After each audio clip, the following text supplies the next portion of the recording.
और वहाँ का सेनापति ये बोलता है ऐसे ही चलता रहा तो वहाँ का वो राजा बन जाएगा, जल्द कुछ ना कुछ करना पड़ेगा। राज्य का सेनापति दूसरे राज्य के पास चला जाता है। वहाँ जाने के बाद ये बोलता है कि मुझे उसको हराने के लिए कोई यंत्र चाहिए, और वो सेनापति ये बोलता है कि हमें जल्द से जल्द कुछ करना होगा, मुझे खुद को बचाने के लिए कवच बनाना पड़ेगा एकदम रोबोट की तरह। और वो बड़ा इंसान दूसरी जगह जाके कॉन्सर्ट पे नाचने लग जाता है। वहाँ का राजा उस बड़े इंसान को ये बोलता है कि यहाँ के सबसे बड़े सैनिक हो, तुम्हारे यहाँ पे मान सम्मान के साथ इज्जत भी की जाएगी। और वहाँ पे अचानक से कोई गोल सी चीज आ जाती है और वो बड़ा आदमी ये सब देखकर शॉक हो जाता है और बोलता है ये सब क्या हो रहा है। उस चीज के अंदर वो सेनापति होता है। जैसे ही सेनापति वहाँ किसी में एक्टिवेट कर देता है वो चीज रोबोट में बदलना चालू हो जाती है और कुछ ही देर में वो चीज एकदम रोबोट बन जाती है। जैसे ही सेनापति वो मूवमेंट करने लग जाता है और वो रोबोट भी वैसे ही करने लग जाता है और वो बड़ा आदमी देखकर हंसने लग जाता है। बड़ा आदमी बोलता है बहुत अच्छा खिलौना है, और वो रोबोट उस बड़े इंसान को ढकेल देता है और ढकलने के बाद उसकी पीठ पे मुक्का भी मार देता है। बड़ा इंसान उस महल पे जाके गिर जाता है और रोबोट वापस उसका शर्ट पकड़ लेता है, उसको खींचने लग जाता है और उसके अंडरवेयर पकड़ के उसको ऊपर उठा लेता है। और उठाने के बाद ये बोलता है कि क्या तुम अपने घर में वापस जाओगे। फिर वो बड़ा आदमी बोलता है ठीक है मैं वहाँ से चला जाऊंगा, और ऐसे करके उसको रस्सी से बांध देते हैं और उसको समुद्र में बहा देते हैं। और बहने के बाद अगले दिन वो दूसरे टापू पे आ जाता है और घाई घाई करके अपने आप को छुड़ा लेता है और वापस से भाग जाता है। और भागने के बाद अचानक से उसके ऊपर एक कांच का बॉक्स उसके ऊपर आ जाता है और वो बेहोश होने के बाद ये देखता है कि उसको कोई फ्रॉक पहना चुका है। और ये सब वो आदमी देखकर शॉक हो जाता है और अचानक से वो जमीन हिलने लग जाती है और उसके सामने बहुत बड़ी लड़की आ जाती है।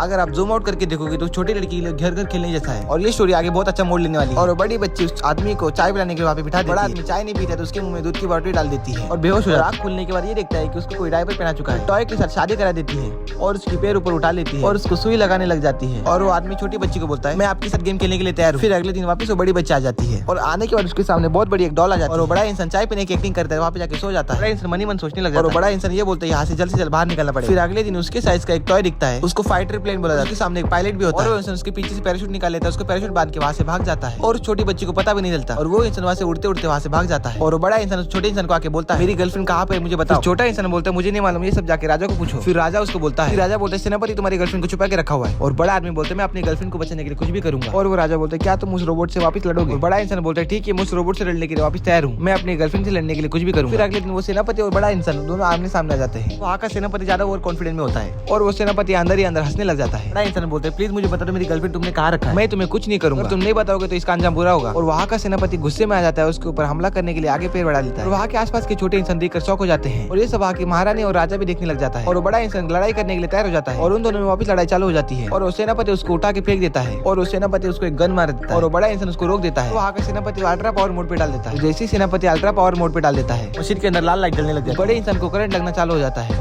और उसको ढकलते हुए आगे ढकलने लग जाता है और वो बड़ा इंसान कुछ कर नहीं पाता और चुपचाप खड़ा रहता है और उस बड़े इंसान को करंट लगते हुए भी वो कुछ नहीं कर पाता है। और थोड़ी देर बाद बड़ा इंसान चक्कर आके नीचे गिर जाता है। फिर वो बड़ा इंसान बोलता है मैं इस तरह हार नहीं मानूंगा और वो वापस खड़ा हो जाता है। और बड़ा इंसान ये देखता है कि वो रोबोट वापस उसके पास आने लग जाता है और वो बड़ा इंसान उसके प्राइवेट पार्ट पे लात मार देता है और उसको पकड़ के उठा लेता है, उठा के उसको फेंक देता है। और वहाँ पे कुछ ही सेकंड में वहाँ पे घोड़ा लेके एक आदमी आ जाता है और आदमी आने के बाद उसको रस्सी बांध के उसको लटक जाता है और लटकने के बाद उसके ऊपर चढ़ जाता है और उसके ऊपर चढ़ने के बाद वो इंसान उस रोबोट के अंदर घुस जाता है और रोबोट भी उसको फेंक देता है और वो सेनापति वापस उसको करंट के हमला करने के लिए खड़ा हो जाता है और हाथ आगे बढ़ाने वाला होता है करंट मारने के लिए और अचानक से उसका काम नहीं करता है। और ये सब देख के सेनापति शॉक हो जाता है, वो बटन पे बटन दबाने लग जाता है और कुछ नहीं होता। वो सब इसके लिए होता है कि रोबोट के अंदर एक छोटा इंसान जाता है, वो सब इसलिए होता है कि वहाँ पे एक छोटा इंसान अंदर घुस जाता है, घुसने के बाद वहाँ के वायर काट देता है और इसलिए रोबोट का बटन काम नहीं करता और बड़ा इंसान उसके पास भाग के आ जाता है और उसको जोर से लात मार देता है और वो रोबोट पैर के ऊपर हाथ लगा देता है। इंसान बोलता है ऑल द बेस्ट। बड़ा इंसान वहाँ की स्टैचू उखाड़ लेता है और उखाड़ने के बाद उस रोबोट के ऊपर चढ़ जाता है। जैसे वो बड़ा इंसान रोबोट के ऊपर चढ़ जाता है उस स्टैचू से उस रोबोट पे मारने लग जाता है और वो बड़ा इंसान तब तक मारता है जब तक वो रोबोट खराब नहीं हो जाता। और थोड़ी देर बाद वो रोबोट नीचे गिर जाता है और नीचे गिरने के बाद उसके ऊपर मदरबोर्ड उसको खींच लेता है और खींचने के बाद वापस एक टीम का डब्बा बन जाती है और वो बड़ा इंसान चिल्लाने लग जाता है, बोलता है कि मैं जीत चुका हूँ। और वहाँ के राजा उसके लिए ताली बजाने लग जाते हैं और छोटे आदमी के लिए भी तालियां बजाते हैं जिसने रोबोट के अंदर घुस के तार तोड़ देता है। थोड़ी देर बाद बड़े आदमी के सामने उसकी बड़ी गर्लफ्रेंड आती है और ऐसे करके उसको गर्लफ्रेंड उसकी मिल जाती है और उसकी गर्लफ्रेंड उसको पकड़ लेती है और पकड़ने के बाद और उसका गला दबा देती है और नीचे झुका लेती है। झुकाने के बाद उसको किस करने लग जाती है, उसके लिए बड़ी नाव आ जाती है। आने के बाद वो दोनों गर्लफ्रेंड बॉयफ्रेंड वहाँ से चले जाते हैं और बड़ा आदमी उसको हाथ दिखाने लग जाता है, बोलता है बाय बाय। ये पे स्टोरी खत्म हो जाती है।